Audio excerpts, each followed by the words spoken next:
आप किसी ऐसे शख्स से मिलते हो जिसको देखते ही उससे 10-20 मिनट बात करने के बाद ही आपको एहसास होने लग जाता है कि आप लोगों में काफ़ी सिमिलैरिटी है और काफ़ी अंडरस्टैंडिंग है और वो शख्स आपको अनजान नहीं लगता। और कुछ लोग होते हैं जिनसे हम बार बार मिलते हैं या जिनके साथ हमारी आधी ज़िंदगी गुजर चुकी होती है, बट फिर भी हम में वो अपनापन नहीं होता और ना ही वो हमें और ना ही हम उन्हें समझ पाते हैं। अक्सर कुछ भाइयों में आपस में बहुत गहरी दोस्ती होती है और इसी तरह कुछ बहनों में भी आपस में काफ़ी अंडरस्टैंडिंग होती है। इसी तरह बहुत से ऐसे लोग होते हैं जिनमें बहुत अटैचमेंट होता है। वो एक दूसरे को नेकी का हुक्म देते हैं, बुराई से रोकते हैं, एक दूसरे को समझते हैं और एक दूसरे को अच्छा मशवरा देते हैं। देखिए, नबी सल्लल्लाहु अलैहि वसल्लम ने फरमाया कि रूहें मुख्तलिफ किस्म की लश्कर हैं। उनमें जो आपस में ताल्लुक़ रखती हैं वो मानूस हो जाती हैं और जो ताल्लुक़ नहीं रखती हैं वो जुदा रहती हैं। देखिए, ये काफ़ी डीप बातें हैं, शायद हमें इसकी गहराइयाँ अभी ना समझ में आए, मगर हम अल्लाह से दुआ तो कर सकते हैं कि अल्लाह ऐसे नेक लोगों से जिनसे हमारी रूहें ऑलरेडी जन्नत में मिल चुकी हैं, उन्हें दुनिया में भी हमारे करीब कर दे। आप किसी ऐसे शख्स से मिलते हो जिसको देखते अक्सर औरतें ये सवाल पूछती हैं कि मर्दों को जन्नत में हूरें मिलेंगी तो औरतों को जन्नत में क्या मिलेगा। टू क्लेरिफाई लेट मी से सम पॉइंट्स, ठीक है। देखिए, जिस फितरत पर अल्लाह ने मर्द और औरत को दुनिया में पैदा किया है वो फितरत नहीं बदलेगी और जन्नत में भी वही फितरत रहेगी। यानी जिस तरह दुनिया में औरत एक से ज्यादा मर्द से निकाह नहीं कर सकती, जन्नत में भी उसे उसी का शौहर अता किया जाएगा और एक जन्नती औरत के एक से ज्यादा शौहर नहीं होंगे, क्योंकि Allah created man and women differently. She is not like man in her makeup and nature. अब एक खातून जो खुद जन्नत में जाएगी बट उसका शौहर जहन्नुम में जाएगा, यानी उसका शौहर काफिर था, मुशरिक था या मुनाफिक था या जो भी गुनाहों के बिस्पर जहन्नुमी था, तो ऐसी औरत को जन्नत में क्या मिलेगा। तो देखिए, फिर अल्लाह ताला ऐसी खातून का निकाह किसी मोमिन जन्नती से करवा देंगे। सेम किसी नेक कंवारी लड़की के साथ भी ऐसा ही किया जाएगा। अगर उसके कंवारेपन में उसका इंतकाल हो गया और वो जन्नत में दाखिल की गई तो अल्लाह उसका निकाह जन्नत। अक्सर औरतें ये सवाल देखिए, अक्सर आपने सुना होगा कि खाते वक्त बात नहीं करना चाहिए या सलाम नहीं करना चाहिए या सलाम का जवाब नहीं देना चाहिए। तो देखिए, सुन्नत नबी में ऐसी कोई बात नहीं है जिसे खाने के दौरान बात करना मना करार दिया जाए। इवन अहादीस के मुताबिक नबी सल्लल्लाहु अलैहि वसल्लम के खाने के दौरान गुफ्तगू करना साबित है। देखिए, हदीस में आता है कि नबी सल्लल्लाहु अलैहि वसल्लम को बकरी का शाना पेश किया गया, यानी फोलेग। आप सल्लल्लाहु अलैहि वसल्लम को शाने का गोश्त पसंद था तो आप सल्लल्लाहु अलैहि वसल्लम उसे अपने दंदाने मुबारक से काट कर खाने लगे और आप सल्लल्लाहु अलैहि वसल्लम ने फरमाया, मैं कयामत के दिन लोगों का सरबरा होऊंगा, क्या तुम्हें मालूम है कि ये कैसे होगा। और उसके बाद आप सल्लल्लाहु अलैहि वसल्लम ने शफाअत से मुतालिक लंबी हदीस नकल की। इसी तरह सही मुस्लिम की हदीस में आता है कि आप सल्लल्लाहु अलैहि वसल्लम ने अपने अहले खाना से सालन के बारे में पूछा तो उन्होंने कहा, हमारे पास तो सिर्फ सिरका यानी वेनेगर ही है।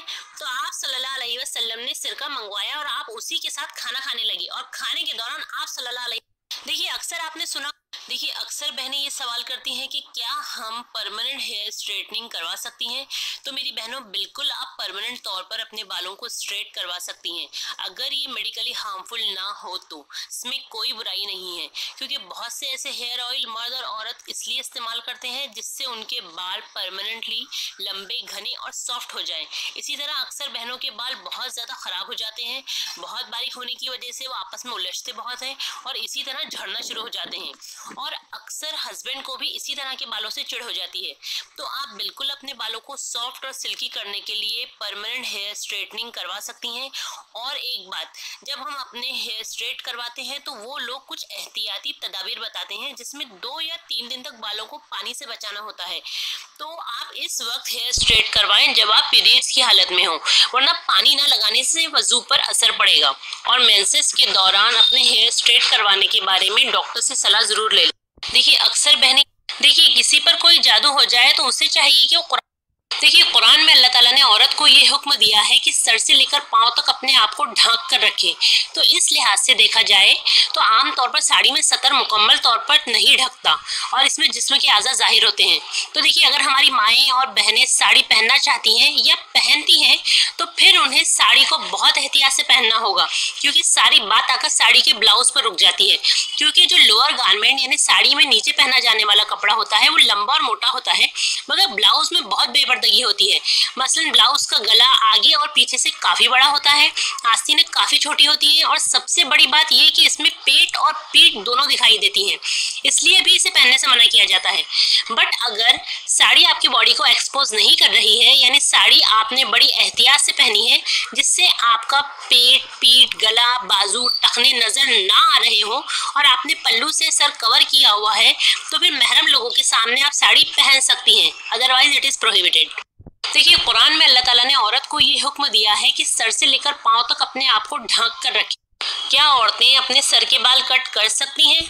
तो देखिए अक्सर ऐसे होता है कि जब कोई हमें गुनाह करने से, बुराई करने से रोकता है तो हम कहते हैं माइंड योर ओन बिजनेस, तुम अपनी फिक्र करो, हमारी कब्र का हिसाब हम दे देंगे, वगैरह वगैरह। देखिए, this is the most hated statement by Allah सुब्हानहू व तआला। नबी करीम सल्लल्लाहु अलैहि वसल्लम ने फरमाया, अल्लाह ताला को सबसे नापसंदीदा बात ये लगती है जब कोई शख्स अगर दूसरे को ये कहे कि अल्लाह से डर जा, तो वो कहे वरी अबाउट योरसेल्फ, तो अपनी फिक्र कर। वल्लाही अल्लाह सुब्हानहू व तआला hates this statement so much. Allah ताला को ये बात बिल्कुल नहीं पसंद कि कोई हमें गुनाह से रोके और अल्लाह से डराए और हम उसे उल्टा जवाब दे कि तू अपनी फिक्र कर।